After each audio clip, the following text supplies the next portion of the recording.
Jobman centralizes timesheet data and makes timesheets easy with user-friendly time tracking, remote timesheet logging, and time-saving automations for your whole team.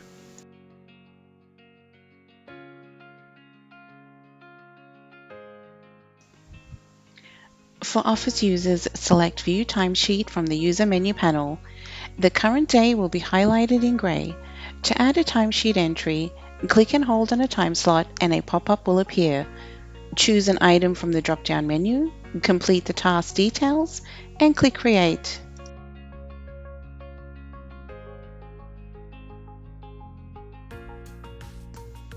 Timesheet entries can easily be corrected. Drag the entry to the correct finish time, move the entire entry to a different time slot, or click on the entry and select Update for more options. Multiple time blocks can also be selected by clicking and dragging to create one timesheet entry.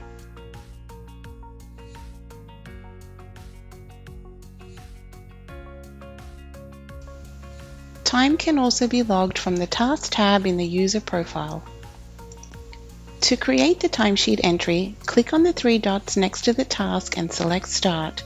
Task details are pre-filled when using this option. Click on the three dots again to pause, stop, or complete the task. Clicking on the task will open a window with more detailed information and options.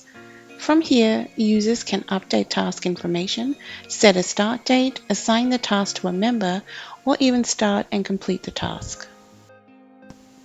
Kiosk users can select an agenda screen from the dashboard to access the task list or by selecting the Task tab. Logging time is a simple process with Jobman, but here are a few more tips to help you better navigate and understand timesheets.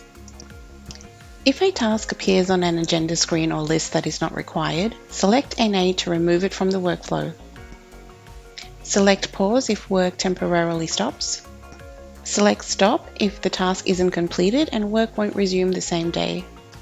Select Completed when the task is finished to update the workflow. Jobman creates a 10-minute default timesheet entry when a task is started.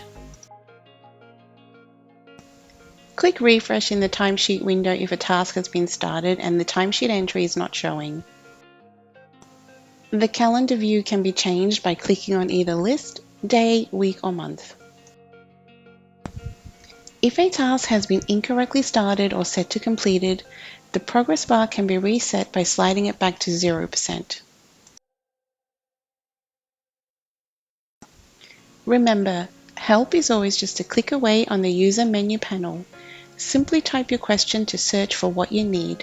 Here is where you will find all the answers and documentation to guide you. And don't forget to subscribe to our YouTube channel for all the latest content.